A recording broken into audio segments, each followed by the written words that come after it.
What's up, anime fam? Today we're diving into 10 isekai series that'll grab you and not let go. Overpowered main characters, wild worlds, non-stop action. It's binge territory. Let's jump right into this insane lineup. This is Emiverse Anime. Watch this video to the end and hit that subscribe button now. Number 10. Magic Maker: How to Make Magic in Another World. Shion, a 30-year-old man who dies too early, is reborn into another world as the child of a noble family. He quickly realizes that this world doesn't even have magic, something he's obsessed with. Determined to create it himself, Shion uses trial and error to rediscover magical systems. From crafting his first spell to building entire new structures of sorcery, he changes the world with his knowledge. What starts as curiosity becomes an unstoppable revolution, as magic is reborn through his genius. What I love here is how Shion doesn't just get gifted powers. He literally invents them. Like, my guy is basically Steve Jobs with mana, and the rest of the world can't keep up. It's addictive because you're not just watching a character fight, you're watching the birth of an entire system. And the satisfaction of seeing doubters flip when his magic finally works? Priceless. Honestly, it feels fresh compared to cookie-cutter overpowered isekai heroes. I binged this and kept thinking, what spell would I even create first? Probably skip Monday mornings. Number 9. Amyo Kaiten Rebirth Verse. Takeru Narahira, a delinquent, dies in an accident and awakens in a futuristic, twisted version of ancient Heian Kyo. He meets Tsukimiya, a girl from his dreams, and soon discovers he's stuck in a deadly cycle of fate and reincarnation. Trained by the legendary onmyoji Abe no Seimei, Takeru battles Oni, curses, and spiritual disasters while desperately trying to break free of endless time loops. Each rebirth raises the stakes, forcing him to master supernatural power while rewriting destiny itself. This one had me hooked from episode 1. A delinquent fighting curses while stuck in time loops? It's like Tokyo Revengers meets Jujutsu Kaisen, but with more high-end vibes. Takeru is such a chaotic lead, and every loop adds that just one more episode feeling. Also, the way Abe no Seimei trains him is equal parts brutal and hilarious. I swear, if I had to relive my high school years endlessly, I'd break too. Watching him bend spiritual laws while getting sucker punched by fate is ridiculously entertaining. Easily one of the most addictive new isekai entries. Number 8. Apocalypse Bringer. Minogra Takuto Ira, a sickly young man, dies and is reincarnated into the world of his favorite strategy game, Eternal Nations. He awakens as the leader of Minogra, the civilization of evil, alongside his loyal aide Atu. Instead of being the hero, Takuto now commands dark forces, rebuilding his cursed empire from scratch.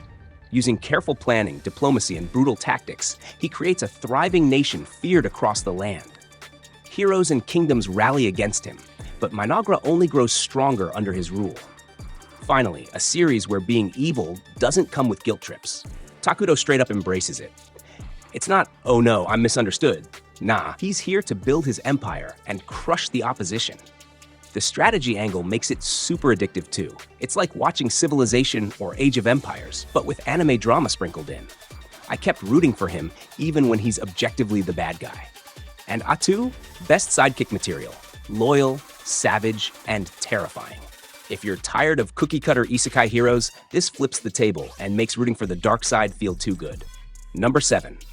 The water magician Ryo, an ordinary guy, dies and is reincarnated into a fantasy world with control over water magic. At first, water is considered the weakest element, but he quickly learns how versatile it can be. From pressurized water blades to massive floods and healing properties, his creativity shocks everyone around him. Ryo's mastery over water turns him into a one-man army, capable of protecting allies and devastating enemies. His journey proves that even the most underestimated powers can reshape entire kingdoms. Man, watching everyone laugh at Ryo early on had me rolling. Like, oh, he's basically a human squirt gun. Then he starts wiping out armies with tidal waves, and suddenly, nobody's laughing. That's the charm, turning the so-called weakest element into nightmare fuel. And the visuals? Gorgeous.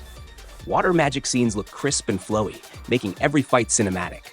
Honestly, it makes me want to drink more water out of respect.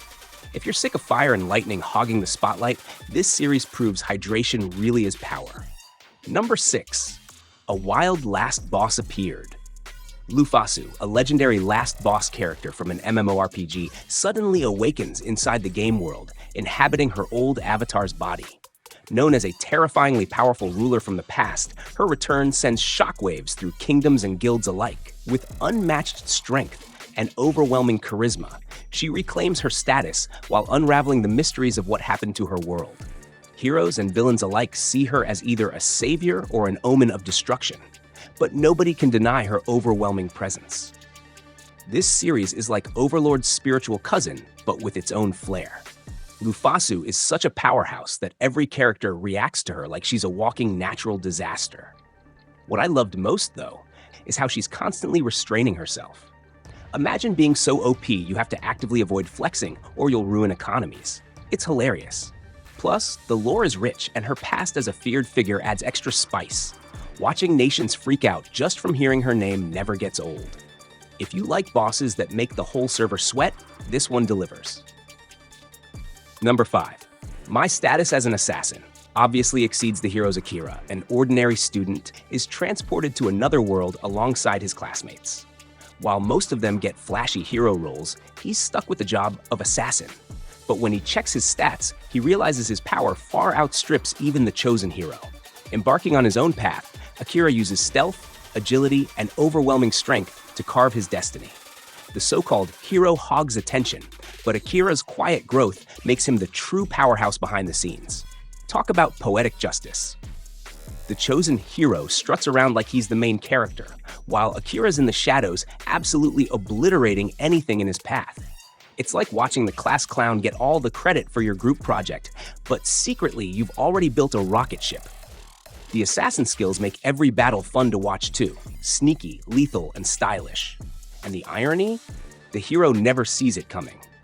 This series is addictive because it feels like karma wrapped in an anime. If you've ever been underestimated, this one will make you cheer. Number 4. A gatherer's adventure in Isekai Koji, an overworked office worker, is suddenly transported into a fantasy world. Unlike traditional heroes, he's given the Gatherer class, a role specializing in resource collection. Initially dismissed as useless, Koji discovers that gathering allows him to accumulate rare materials, boost his abilities, and unlock hidden powers. As he explores dungeons and trades with adventurers, his quiet lifestyle turns into something extraordinary. With knowledge, patience, and insane luck, Koji's weak class evolves into one of the most game-breaking paths ever seen. This one is pure comfort binge material. At first I thought, Gatherer? Really? What's next, Anime the Intern? But Koji's journey shows how creativity beats raw strength. Watching him turn gathering into a powerhouse role feels rewarding, like finally seeing support players get their shine. Plus, there's something relaxing about watching someone break the system without flashy combat. It scratches that cozy isekai vibe while still throwing in epic flex moments. Honestly, I'd totally watch an anime about someone farming XP in real life if it was this entertaining. Koji proves the grind pays off. Number 3. The dark history of the reincarnated villainess. Konoha, an ordinary girl, dies and finds herself reincarnated into the fantasy world of the story she wrote as a cringy middle schooler. To her horror, she's reborn as the villainess she created. An edgy, overdramatic character destined to suffer. Determined to survive, Konoha desperately tries to dodge death flags, but her embarrassing dark history writing keeps sabotaging her. Her attempts at normalcy only make her stand out more, forcing her to deal with the ridiculous situations she once dreamed up. This series is painfully relatable for anyone who ever wrote cringe stories as a teen. Konoha is stuck living through the kind of over-the-top drama we all thought was so cool at 13, and it's hilarious. The comedy is gold because her serious past writing collides with her desperate attempts at survival.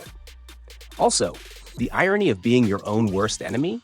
Chefs, wait, can't say that word. Perfectly ironic. It's like being haunted by your old fan fiction, but with magic and swords. Honestly, I kept laughing and cringing at the same time. Addictive chaos. At number 2. Headhunted to another world, from Salaryman to Big Four. Uchimura, a middle-aged salaryman, suddenly dies, but wakes up in another world where a demon lord personally recruits him to join his army. Despite his lack of combat skills, his work ethic, strategies, and negotiation abilities make him invaluable. Rising quickly through the ranks, Uchimura becomes one of the Demon King's Big Four generals. Balancing modern business knowledge with medieval chaos, he helps the demon army thrive while stumbling through bizarre, comedic adventures in his new role. This one cracked me up nonstop. Uchimura isn't overpowered in a flashy sense. He's OP because he's basically a corporate manager dropped into a demon army. Watching him use Salaryman tricks to organize troops and negotiate treaties is way funnier than it should be. He turns boardroom jargon into world-dominating strategies. And the Demon Lord recruiting him? Absolute power move. It's addictive because it feels different. Less sword fights, more let's restructure your kingdom's workflow. Honestly, it's peak comedy isekai with a surprisingly smart edge. At number 1. I'm a noble on the brink of ruin, so I might as well try mastering magic. Arcus, the heir to a crumbling noble family, faces ruin after his house loses wealth and influence. With no future in politics or power, he decides to dive into magic as a last resort. To everyone's shock, he has extraordinary talent. Arcus quickly masters spells beyond comprehension, surpassing nobles and heroes alike. As his reputation grows, his enemies underestimate him at their peril. What began as a desperate attempt to save his family becomes a journey to unstoppable dominance. Talk about glow-ups. Arcus goes from broke noble kid to magical powerhouse like he's speedrunning life. What I love is how low the bar starts. You really don't expect him to thrive. But his grind, paired with ridiculous natural ability, flips the narrative so hard it's satisfying. It's like watching someone go from that quiet kid in class to absolutely carrying the whole anime world. The underdog vibes mixed with OP magic make it super binge-worthy. Every episode feels like, what can he break next? Definitely an addictive watch for Overpowered fans. And that's my list of 10 isekai series where the MCs are so overpowered you'll lose track of time binging. Some flip tropes, some embrace chaos, but every single one delivers. Which of these would you start tonight? Drop your pick in the comments, and don't forget to subscribe for more anime deep dives.